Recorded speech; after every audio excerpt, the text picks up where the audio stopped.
We are 1 minute. You want to just riff for a minute there? Yeah. I don't have any of my keyboard stuff set up. Sorry, I would. Oh. I have to get it set up. Wasn't No planning on actually problem. playing anything.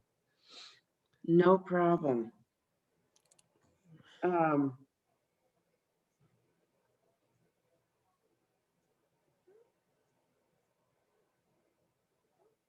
Lindsay, where? Oh, there you are. I'm right here.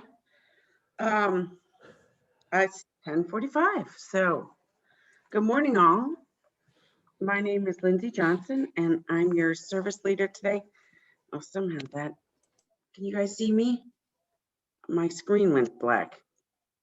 We can still see you, Lindsay. Okay. I don't know why your screen is black, but we can see you. Hang on. Now you're muted, Lindsay. All right. Sorry. Now, can you see me and hear me? We sure can. Okay, perfect. Okay, well, welcome everyone. I wanted to just highlight a couple of announcements before we actually get started on the service. First, Reverend Doug will be speaking the next 2 Sundays. Next Sunday will be Bridging Divisions with Love, a Spirit-Driven Ecumenicalism. And then on Valentine's Day, he will speak again, and it will be Bridging Divisions with Love, Radical Inclusion. So those should both be highlights. The other thing I wanted to make sure that everyone knew and paid attention to in their newsletter this month was the article from the first meeting with the new Board of Trustees. It had last trustees included in it, and it's a very good summary, and obviously they're working on lots of really good things. The key thing is that GNH has applied for another PPP loan, so we have our fingers crossed that that will come through. And also an ongoing nod to Ann Bobinick and Sue Klein on all their removal work in dealing with the mold in the RE wing of the building. And the last thing that I really wanted to mention is, I think many of you know that there is an outreach fund that we generally have our big fundraiser, the musical fundraiser, where Brotherhood often plays, and that actually raises the money typically that we use for our outreach work. And obviously that fundraiser had to be canceled. And so if you're willing and able, taking a minute and today writing an extra check and just write in the memo at the bottom, outreach fund, so that we obviously continue to get those requests. And as always, in this terrible time, it's needed more than ever. So if you can and are willing, please do send that in.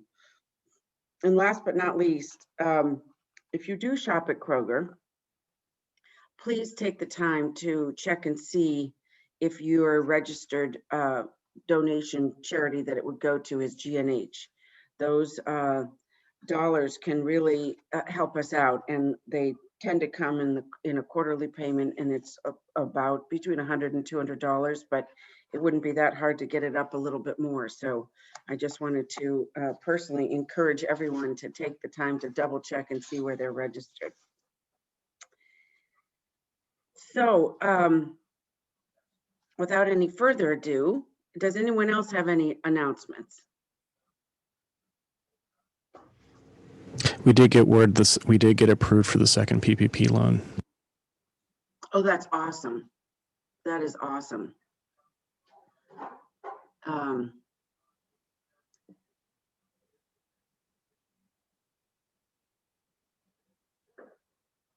I'm sorry, this keeps blacking out, so I'm just trying to get it back to where I can see you all again. I'm not quite sure why. There it is. Okay. Okay, so this morning, if we will all take a moment and bring our focus back to our service today, I'd like to begin with lighting our chalice.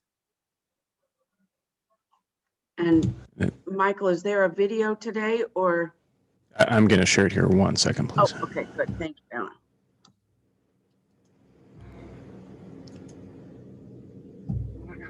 Rise up, O flame, by thy light glowing, show to us beauty, vision, and joy. Rise up, O flame, by thy light glowing, show to us beauty, vision, and joy.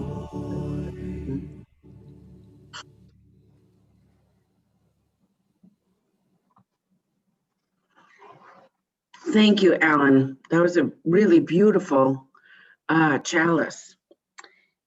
And now, as we prepare our hearts and our minds to focus in on this morning and this experience, I'd like to ask Michael to go ahead and provide us with a prelude, and you can either drop a stone in your own dish or do it in your mind as you're thinking about this coming experience.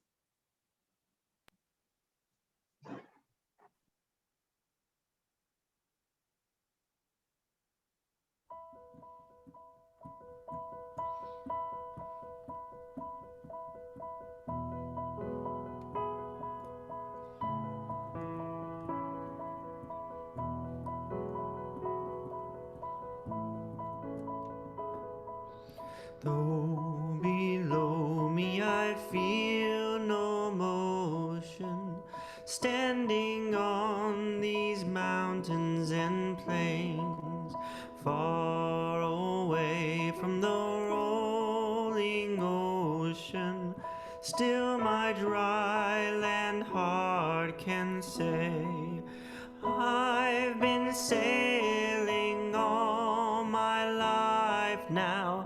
Never harbor nor port have I known. The wide universe is the ocean I travel, and the earth is my blue boat home.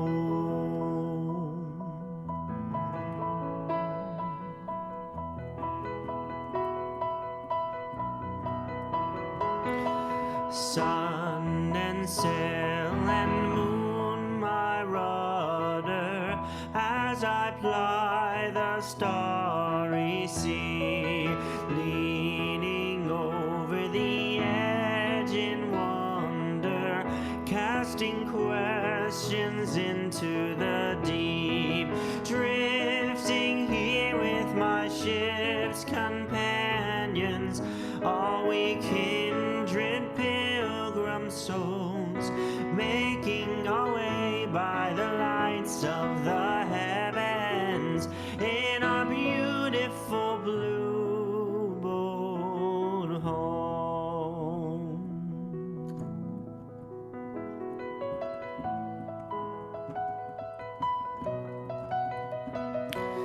I give thanks to the waves upholding me, hail the great winds urging me on, greet the infinite sea before me, singing sky my sailor song.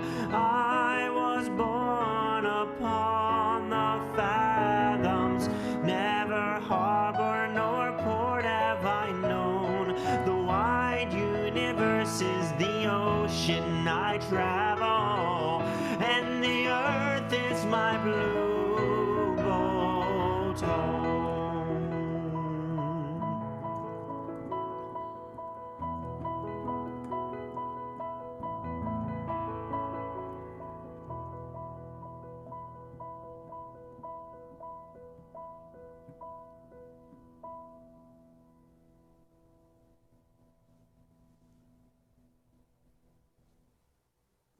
Thank you, Michael. That was lovely. That's one of my favorite hymns from that turquoise book.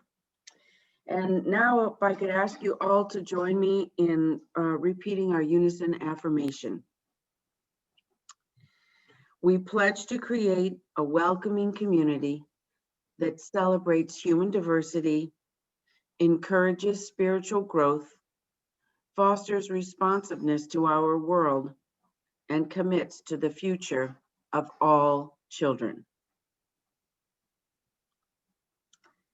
And without further ado, I would like to turn us over to Michael for his talk today entitled Letting Go.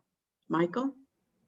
Hey everyone. So I did my talk. I decided kind of last minute to record it ahead of time and just play it for you. And the main reason I actually did it was because I could add subtitles to it. So that I just thought accessibility is important. So here we go. I'm going to play it for you. It's about 21 minutes long. So we should have some time for questions and stuff afterwards. So just 1 second here.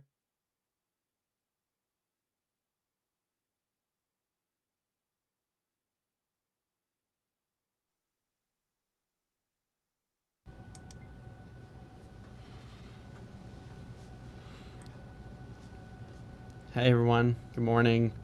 Thanks for having me here to speak again. I know it may not seem like much, but it really does mean a lot. It makes me feel valued and appreciated that you guys like having me speak, so I really do appreciate it. I'm hoping that I can kind of gently bring everyone's attention to something that I think is pretty important. I know that lately I've been feeling that everything is a little bit unsteady and unstable, and that is the nature of change. We must go through this period of change, even if it does feel pretty uncomfortable. And I think that we're in a time of great transition right now in our country, but also just in the world. And something that's been on my mind is how we are best to navigate it. A struggle that we are all going to have, even if it seems counterintuitive, is going to be letting go of the things that happened over the past year. I know your initial reaction is probably going to be something along the lines of like, no, I was absolutely miserable last year and I just want to be done. I want to see the back of it. I want to move on. And yes, I'm sure that you want that to be true. However, I can guarantee that it's not that simple and it won't be that simple. And I think it's really important that everyone be aware of this as we move forward with our everyday interactions and our daily lives. Everyone has been through a fairly traumatic experience. The pandemic was and is a traumatic experience. There were obviously other things that happened that may have been traumatic this year, but I want to start by just focusing on the pandemic because that was the big one. The whole world was affected by it, a collective traumatic experience. And you may be thinking, yes, I know, duh, but you probably haven't really taken the time to actually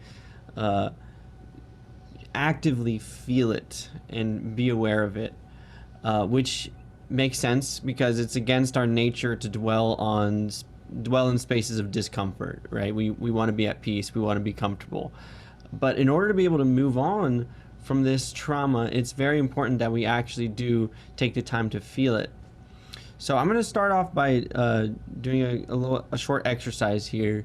And I did this and it kind of helped me realize how much this particular experience has actually affected me. So it's easy, just sit there and think. So here we go. Start by closing your eyes if you want. You don't have to, but it might help. Okay. Now, imagine some supernatural being waved a magic wand and the pandemic never happened. No one else on the entire planet has any recollection about coronavirus except for you. There were never masks, there were never shutdowns, no overflowing hospitals, there were no mass deaths. Everything just progressed normally over the past year. 2020 passed without any significant incident whatsoever. But you still have all those memories of the 2020 pandemic and of coronavirus and quarantine, all that. Okay. So, Imagine you are walking into a grocery store. It's a busy Sunday afternoon, and the place is bustling. Maybe you're going after church today, and no one is wearing a mask. No one. Why would they? People are laughing and chatting as you walk in tight-knit groups, standing close together and carrying on without a care in the world. Someone you vaguely recognize walks over to you, says hi, and reaches out with their hand to shake yours. They reach out for a handshake. Now, how do you feel as they reach out to you? Are you feeling anxious? Do you reach out? Do you hesitate before reaching out? Did you used to hesitate before the pandemic? Or was shaking hands with an acquaintance a completely unconscious action that you didn't even think about before? All right. Now, how about another one? Now we're at a large event, like a concert, something indoors. Maybe you're seeing a great band, one of your favorites at Taft Theater. Every seat around you is completely filled. There's not an empty seat in the house. The bathroom lines are just crazy long because the place is so packed and people have been drinking, and you know that people haven't been washing their hands very regularly because the bathroom is so cramped. All around you, there's people eating snacks, and they're having drinks, and they're just yelling. There's no masks, there's no distance, packed in. People using their hands to rip off pieces of soft pretzel. They're sharing drinks. The theater isn't like super dirty, but you can tell it isn't kept super sanitized. The seats probably weren't wiped down before the last person was sitting here. And suddenly something very exciting happens. Maybe the band bursts into their most popular song. Everyone around you jumps up and starts shouting. The person to your right accidentally bumps you as they pump their fist into the air. Your friend in the row behind you claps their hands on your shoulders out of excitement.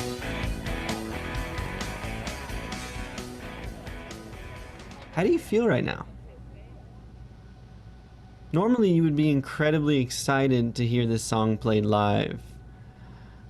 But are you feeling anxious right now? Are your past experiences maybe making this current one just a little bit less enjoyable than it would have been normally? That's a trauma response. The two situations I've just described would have been mundane to most people before 2020. Obviously, if you're someone who has a fear of germs or crowds, they may have been a little stressful. But if you're like me, even with some natural social anxiety, the two scenarios presented wouldn't have caused me much pause at all. They would have been normal. And I would have made it through those interactions without any extra stress or anxiety beyond my baseline. But now, after the experiences I've had over the past year, just thinking about those situations, I get noticeably anxious. The thing that we have to remember is that our reality has been significantly altered over the course of this past year. The way we perceive the world in extremely fundamental ways has changed as a result of our trauma. Maybe you're aware of this right now, maybe you aren't. At this point, the events of last year might not really feel all that traumatic to you, but that's the dangerous and misleading nature of trauma. It's rarely obvious to spot, especially in ourselves. Most people I've talked to don't really describe their feelings as traumatized. Most people say that they're burnt out or bored or ready to move on, tired of hearing the news, they're tired of political arguments, they're tired of staying home, or even just tired of being tired. We're not feeling like we're in a state of panic anymore because we've just become used to it. We've literally become used to a state of emergency. Our brains have this paradoxically beautiful and problematic way of adapting to our situation. They are designed to have plasticity, which means that they're forming new connections constantly and relearning what normal is every day. We get used to things the way they are, and believe it or not, even in states of emergency, states of trauma, states of anxiety, states of heightened stress, they can be normal and even comfortable. Through repeated exposure to the state of our country and the world over the past year, we got used to something completely new. We got used to being in a state of emergency, divisiveness, of heightened awareness of our personal health and hygiene. And once we map out those neural pathways, once that's done in our brain, it becomes very easy for the signals in our brain to traverse those pathways, the ones that we've gotten used to. It becomes easier to exist in that heightened emergency-like state than it is to exist in a relaxed state. Being at ease is not as easy as it was. The trouble with getting used to things is that discomfort and stress can become the norm, so we don't even realize that they're causing us problems anymore. And we actually start to hold on to them. We start to do the opposite. It's like an abusive relationship that you just can't seem to pull yourself out of. Even though it causes you all this pain and resentment and anger and heartache, it's hurting us, but we can't let it go. Just like in that relationship, you know it's bad for you, but you just can't get out of it. You fear what's on the other side because it's just not what you're used to. It's too hard to disrupt our normal, especially for us now, because we just disrupted our normal in a huge way just last year, and that was stressful. We don't want to do it again. I think that's a large part of why I've been witnessing a huge unwillingness to move on. I've seen a huge hesitance to have hope for the end of all these bad things. Trump's presidency is over, but is the damage he's done even reversible? Is our democracy forever weakened? Can we ever recover? That's what I hear people say. And now equity for all people is at the forefront of our attention, more than ever in our history. But it's not enough. There's still so much inequality and inequity in the world. How can we be so immoral? How can we make the world better right now? It's a fair question. The vaccine prevents people from getting COVID, but does it actually stop the spread? Because there isn't definitive proof that you can't spread the virus after getting the vaccine, right? There's no proof. And will people even be willing to get the vaccine in the first place? That's what I hear people say every time. Every time. Why so much doubt? Have you really stopped to think why you are filled with so much doubt? The real reason you have doubt, obviously, the doubts are legitimate. There's a rational reason behind them. I don't have to tell you that. It's logical to assume that not everything is going to go exactly as planned. Not everything is going to work out perfectly. Now that 2020 is over and we're seeing the end of these things, I will be the first to admit that I have doubts. I have doubts every day. That's the life of being a seasoned skeptic. You will never be able to completely eliminate your doubt, but it's also okay to have hope. Why is that so hard right now? Why is it so hard to have hope? I bet even right now, as I'm saying this, you're thinking, I don't know, I'm still just so unsure. Yes, it's okay to be unsure. That's normal, but that doesn't cancel out hope. I think the underlying reason beyond all this doubt and this fear of hope is a strange, primordial instinct to be afraid of moving on, of letting go of the things that we're used to. We can't let go of 2020. And it's pretty obvious why, because just at the beginning of 2020, We had to let go of everything before 2020. We just changed our normal. Okay? And that sucked. It was awful. And now we're just desperately clinging to routine, even if we hate the routine, because it's so much easier than going through that change again. We do this. We do this, humans. We hold on to things we don't need.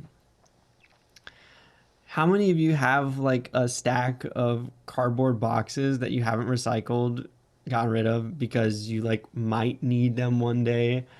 Or how many articles of clothing do you still have in your closet or in your drawer that you haven't worn forever because for some reason you just can't seem to part with it? Because for some reason you just can't seem to part with it. I have this jacket hanging upstairs that hasn't fit me in literally 6 years, but it was my favorite jacket once and I just don't want to let it go. It represents a part of my life that I don't want to forget because it brought me where I am today. That means something to me. But the difference between letting go of a jacket and letting go of trauma is that the jacket really isn't doing me much harm except taking up a hanger and some closet space. But holding on to trauma can be extremely damaging and dangerous, especially when that trauma is being held on by millions, even billions of people. If too many people hold on to this trauma in unhealthy ways, it will literally cause the course of humanity to be altered significantly. Now, the good news is this: brains have a paradoxically beautiful and problematic way of adapting to our situation. And merely by being aware of this situation, being aware that you should let go of your trauma, you've already taken the first step into doing it in a very real way. But here are the 3 things I think are really important to keep in mind as we move forward. Number 1, remember that everyone that you interact with, literally everyone that you interact with, has experienced significant trauma very recently. This will make people behave irrationally, and everyone reacts a little bit differently. Use empathy in your interactions. Realize that when you have an emotional reaction, when you're having an interaction with someone else, it is exacerbated by your recent trauma, and you are not in total control of what you're feeling. This is not your fault, and you literally cannot prevent it, so there's no point in fighting it. All you can do is control your actions, how you react to what you're feeling. You don't have to make it worse. And this includes, especially is relevant when you're talking to someone with maybe different political beliefs, like a MAGA hat wearer or an anti-vaxxer or anti-masker, someone like that. Number 2, realize that everything you say to yourself has a real impact on your worldview. Seriously, everything. Even a little passing thing like, that was stupid. If you continue to tell yourself that the world is broken, you will believe it. But if you start telling yourself that there is hope all around you, which there is, you will start to see the hope. Utilize your brain's amazing ability to adapt and change, the plasticity. You did it last year out of necessity. Why can't you do it again? But it has to be your choice. And it's not necessarily easy. You will have to continuously steer yourself out of problematic thought patterns all the time. It's normal. Just try to gently remind yourself with a phrase that I continuously use. It can always get better, right? Number 3, understand the impact your outlook has not only on your personal happiness, but the world around you. A member of our congregation and one of my friends, Sue Sale, always talks about this analogy. Sue, I hope you don't mind I use this. She always talks about how your actions in your life create a ripple effect, like a stone dropping in water. And I love imagining the world in this way. I just love this analogy. Like a drop in the water, your actions are like ripples. And when you're closer to that drop in the water, the ripples are big. So the people close to you are impacted greatly by what you do. But those ripples continue out. And eventually they reach even the very edges of a large, large body of water. So everything you do, everything you say, reaches every corner of the world eventually. And that means that if your actions are influenced by your outlook and your actions affect the world, imagine if everyone collectively is acting in an unhealthy way because of their trauma in the world. We're going to have some serious problems if that happens. So remember, you have an immense power to affect the world merely by changing your internal dialogue. So let's try and let go of the things we've experienced over this past year. Not to forget it and pretend that it never happened, but merely to accept that they're done. And it's okay to want something better. It's okay to hope for something better. And merely by hoping for something better, we can actually create something better. So thank you for listening.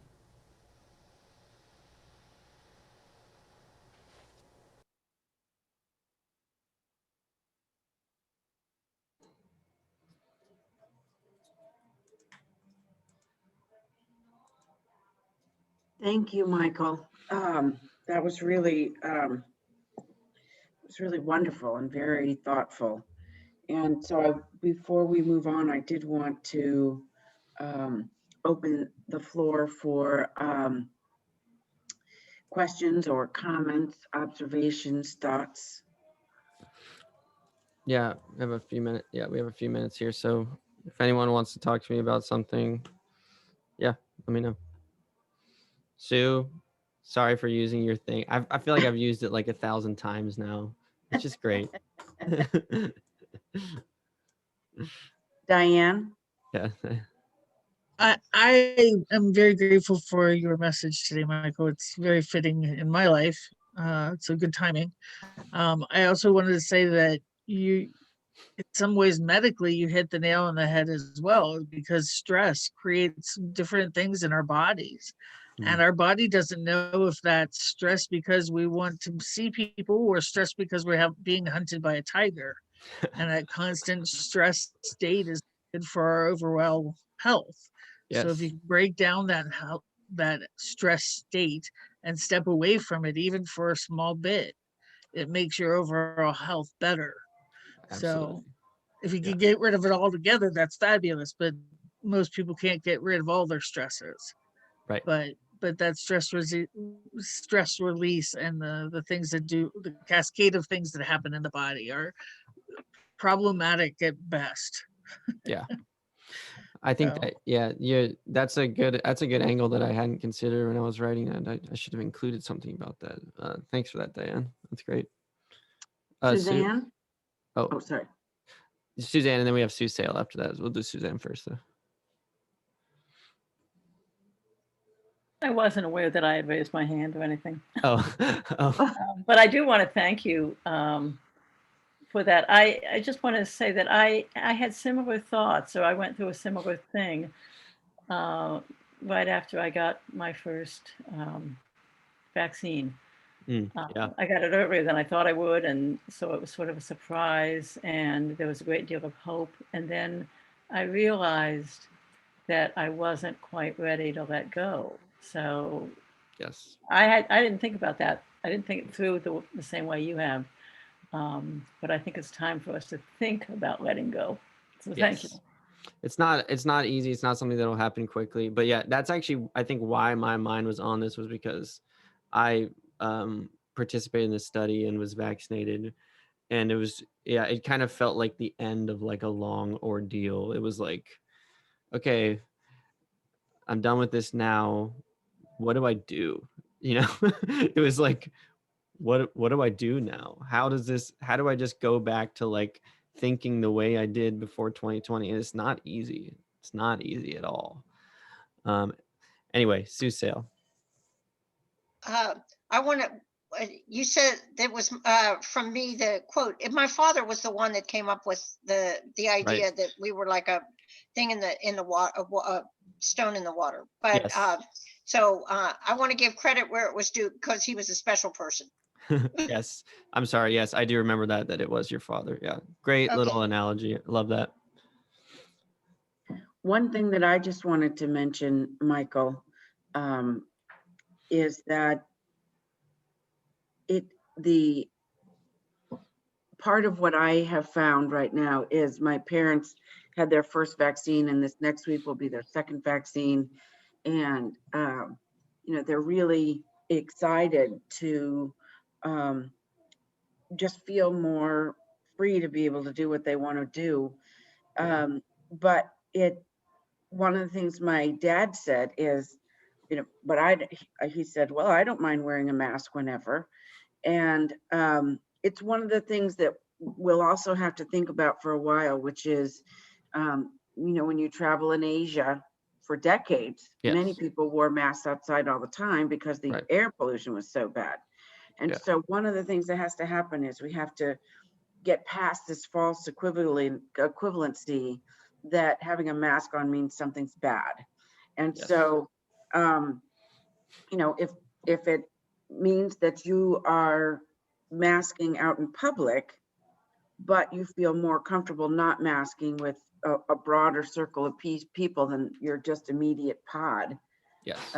you're taking it one step at a time. But I think it really is an important component to think about. Even with the vaccine, are there still some things in the public health department that we would want to do? And how do we change our perception of it instead of as a sentence and as something you have to do? What is it that you can do just comfortably Yes. in bigger public settings? Yes. That's a good way of looking at it, because yeah, masking is not a bad thing at all. I mean, I think it should just be in general. If you're feeling sick and you need to go to the store, wear a mask, Yeah, Do Diane. us all a favor. Yeah, Diane. Yeah. I think So, yeah, absolutely what you just said, Michael. But I also realized that the conversation we're saying is like, it's over, it's done, we can go back to quote unquote normal. right. And that, yeah, even if we're all vaccinated right now, right here, right now, we should not be going to church. We should still be wearing a mask. These vaccines are not 100% sure of what they're protecting. They think they protect, that we know that they protect you. We don't know if it protects you from taking the virus from one place to another. Like they're not sure that you don't carry the virus, but just don't have an infection. So there's some question to that. So if you get your flu vaccine, don't think you're home sweet, because you might be home sweet, but your neighbors, your family, the rest of the world may not be. So, they're still making those recommendations to mask up. And I personally think we should be wearing a mask all the time. That stuff out there is crud. Until we get back to where we're worried about climate and climate change and what we're breathing, we all should be masking. We're just not used to the idea that our country is polluting us to death. Okay, I'm done now. See, this is what I'm talking about, though. This is what I'm talking about, Diane. Right here. Right here. Why did you choose to focus on all those negative things just now? Why did you choose to focus? Because there's just as much possibility that the vaccine does prevent you from spreading it, right? There's just as much possibility. We don't have any proof either way. In fact, we're not going to have proof either way for years. There's no way we're going to know. So why did you choose to point that out when you could have pointed out maybe it'll be just fine. Maybe the vaccine will actually do exactly what we want it to, and there will be no issues. This is If we have no exactly issues, I don't have a yes. job. Right. well, you know what I mean. You know what I mean. It could be that Could be. it'll That be would just be fine. great. In fact, it's That just would as be great. likely. It's just statistically, it's just as likely. There's no proof either way. Yeah. Well, Michael, you've given us, as always, a tremendous amount to think about this week, and I really appreciate it. And it actually expands from letting go the trauma of this past year of COVID, and also letting go the trauma of lots of other things in our lives, and trying to find that the glass half full is an important project for all of us, frankly. Yes. But thank you, Michael. That was a wonderful talk. Thank you. And if more people have stuff, I'll stick around for a little bit afterwards. So if someone else wants to ask something, feel free to do so. But we'll move on. Oh, for wait, right now. I see Robert, one last hand. Okay, one more. Sure. Go ahead, Robert. Can you unmute yourself?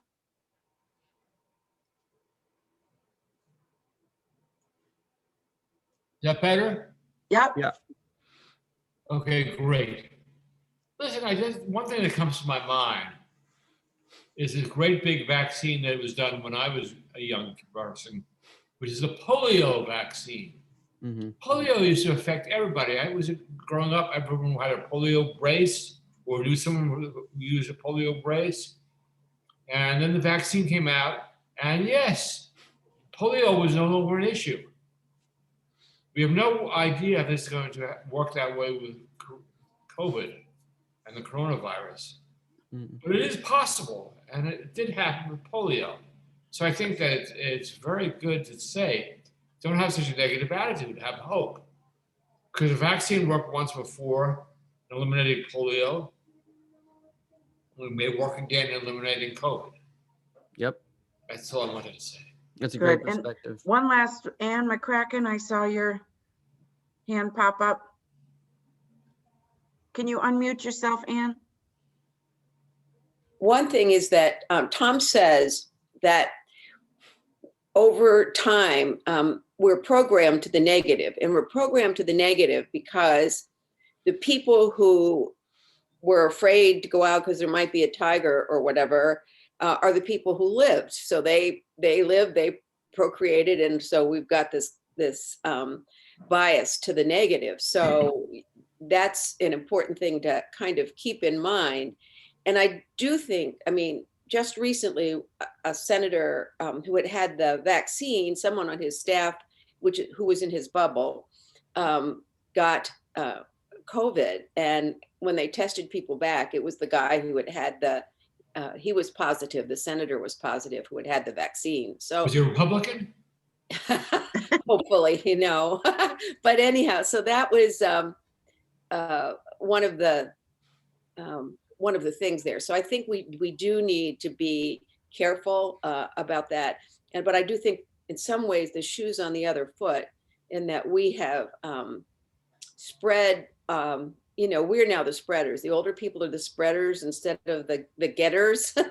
And so, and we are the ones who could spread it. So I think we need to take that responsibility seriously. And the second thing is, recently on Facebook, someone posted the Arma Bomback list that said, if I had my life to live over again.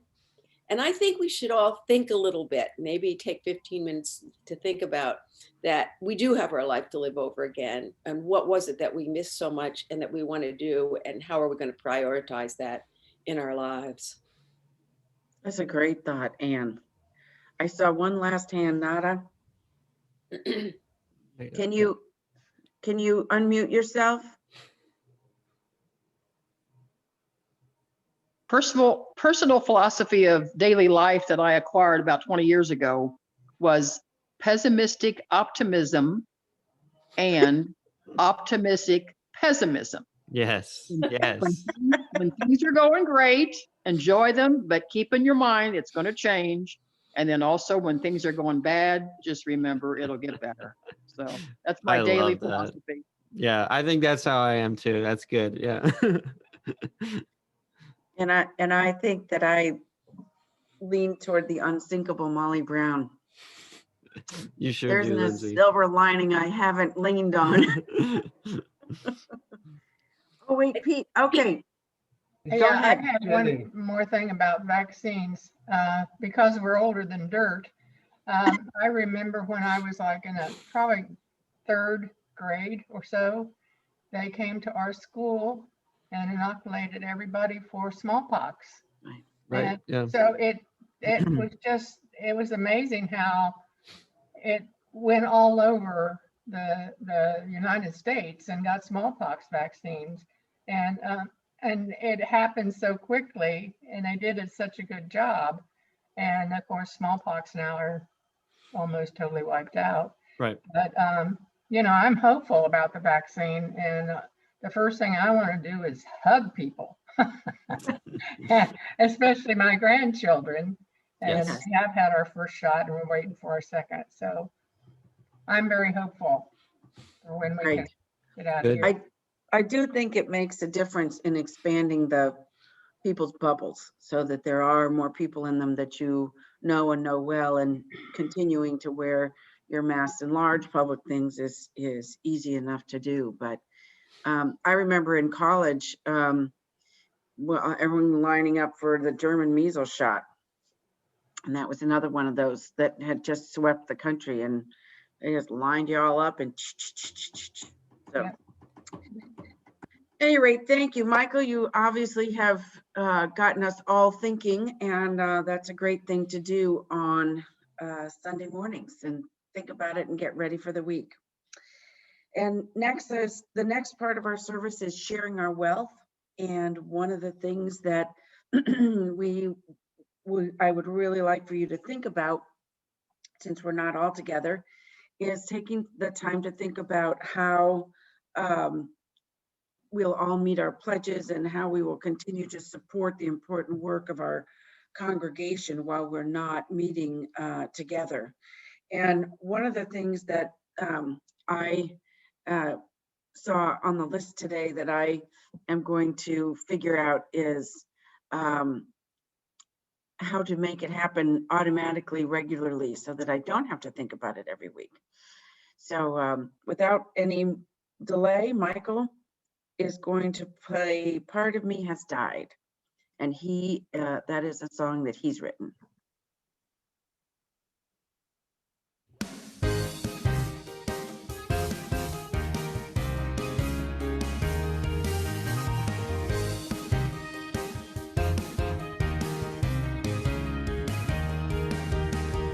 I'm pulling up to the corner where I first saw the look in her eyes. A sudden shock, as I felt demons shifting and stirring inside. And I was out of luck, 'cause that look changed me from monsters that I tried to hide. But that was then and this is now. Don't even try to ask me how the worst part of me has died. I always thought that this was part of the plan, breaking myself down and become her perfect man. I always thought that I could just live a lie, but that worst part of me has died. Part of me has died.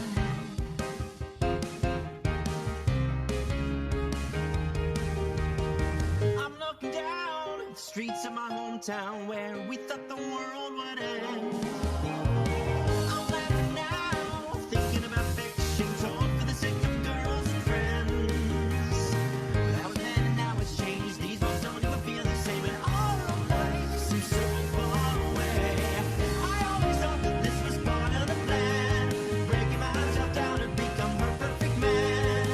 I always thought that I could just live a lie, but that worst part of me has died. Oh,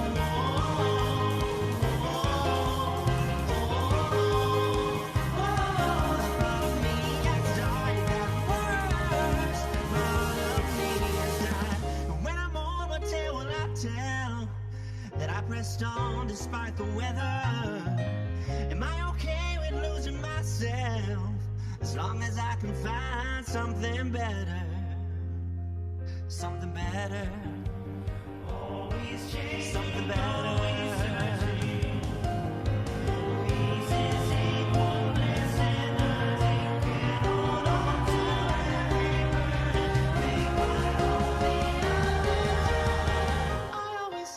Was better than them, breaking myself down and become the perfect man. I always thought that I could just live a lie, but no.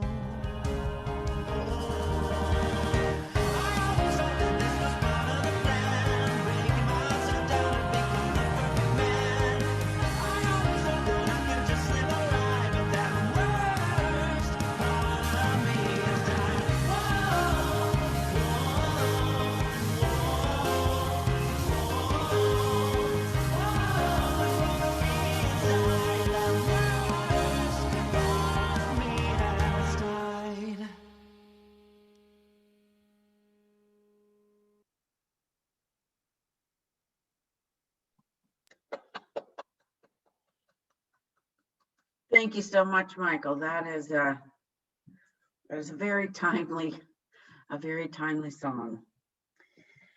And now we have the opportunity to share with our beloved community today the joys and sorrows of our lives, either share with everyone or share on our to ourselves. So let's start with Linda. Can you unmute yourself?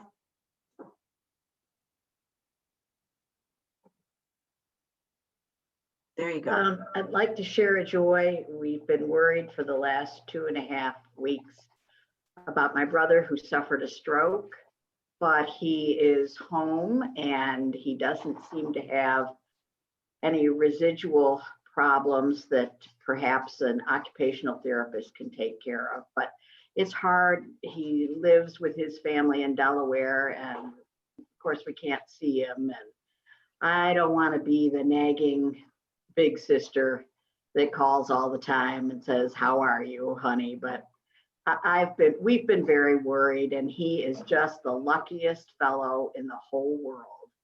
And with some lifestyle changes, he'll live a long life. Well, that's good news. And I don't think it's a nagging big sister. Call him. Yeah, I think he does. He told me once a long time ago, "You ever bring up my smoking again, I'll never talk to you." So, well, that's what happens when you smoke. Just call with news. Diane, you got to.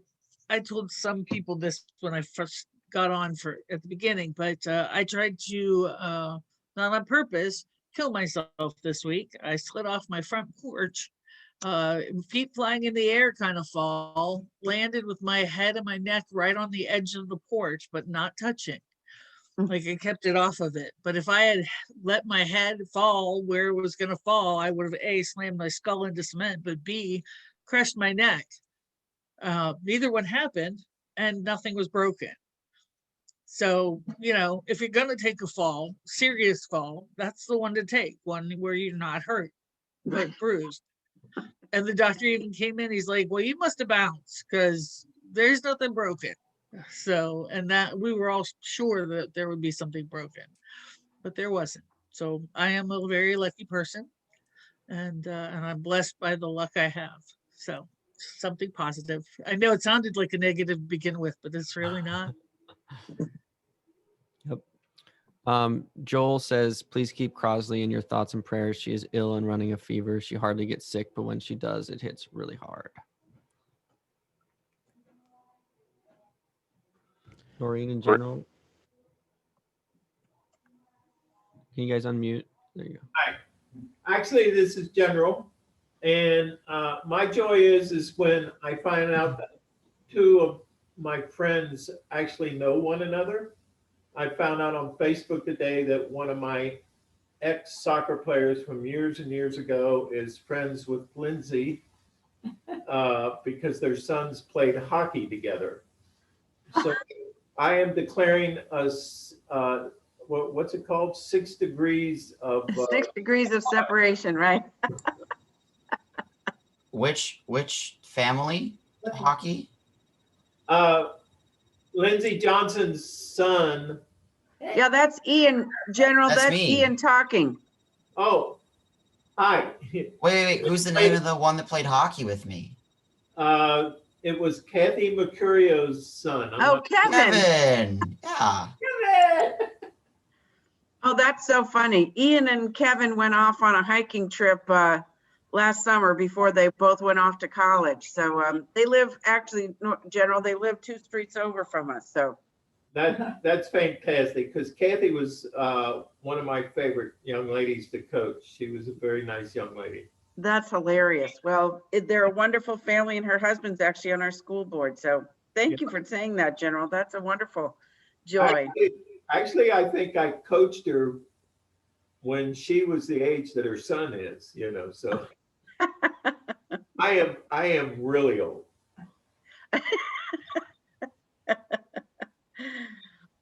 Well, a joy for me is, as you can all see, Ian is on. We took him up to college, back to college on Tuesday, and he was finishing his remote January term as of Friday, and they start back to their second semester on Monday. And I think he would probably agree he's happy because a couple of his classes are actually hybrid this semester. He's going to be in a classroom with people and professors. Yes, he's very happy. Any other joys or sorrows that we are? Oh, wait, go ahead, Nara, go ahead. Can you unmute you? Here. I will leave Friday morning early to drive down to Florida to go with my 43-year-old daughter who will have her final of 6 chemotherapies for her stage 4 breast cancer. Oh, I will go with her to Tampa for the treatment on the 9th. And then on the 14th is my granddaughter's 10th birthday. So we'll have 2 events to celebrate. Wow. But my daughter went with me to my chemotherapy 23 years ago. So I figured that's the least I can do to go with her. That's wonderful. Well, we will be sending love and prayers. Thank you. Yeah.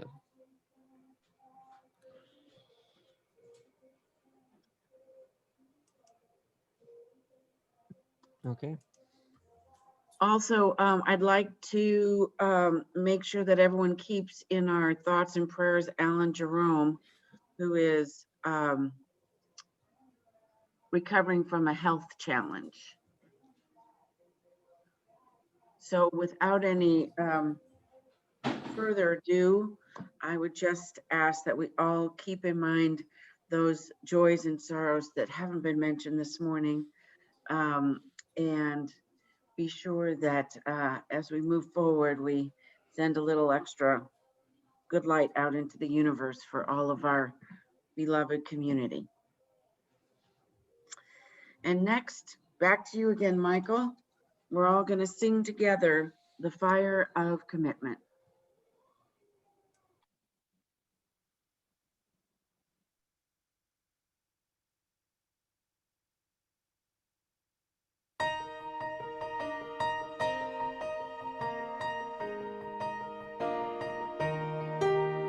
On the light of days remembered burns a beacon bright and clear, guiding hands and hearts and spirits into faith set free from fear.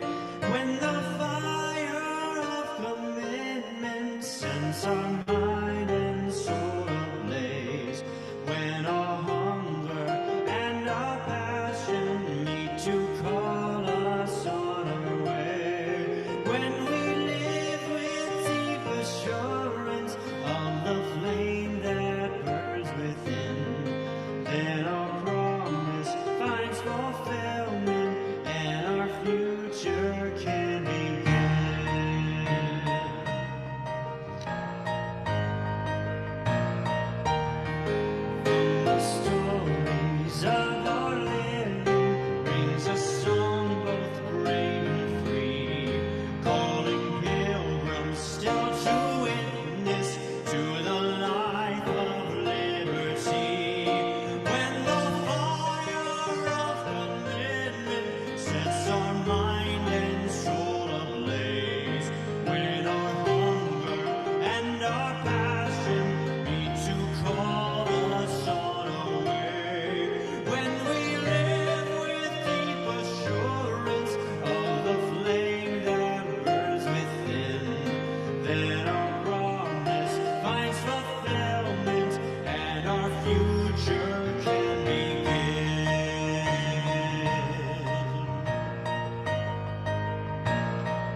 sets our mind and soul ablaze. When our hunger and our passion need to call us on our way. When we live with deep assurance of the flame that burns within, then our promise finds fulfillment and our future can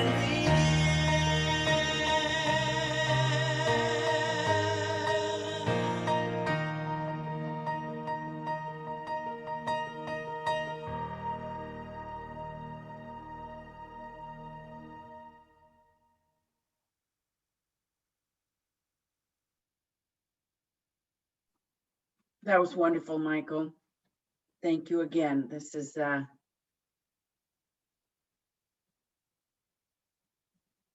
all of our opportunity to integrate music into our programs each weekend is truly a joy for me, and we greatly appreciate you. In finding closing words for today's service, I hadn't read the service, obviously, but just from the title, Letting Go, I went back to a really trusty book of mine that I quite love. And it's called Quotable Women. And so I just wanted to share a couple of those to help us go off on our work week. Trouble is a part of your life. And if you don't share it, you don't give the people who love you enough chance to love you enough. That's Dinah Shore. And the second is, you can't be brave if you've only had wonderful things happen to you. Mary Tyler Moore.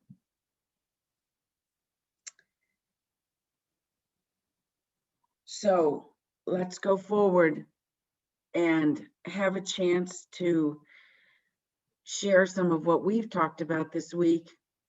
Share this message once they post it on our website with some of your friends and family. I've taken to sending them out afterwards, and I've gotten some wonderful feedback.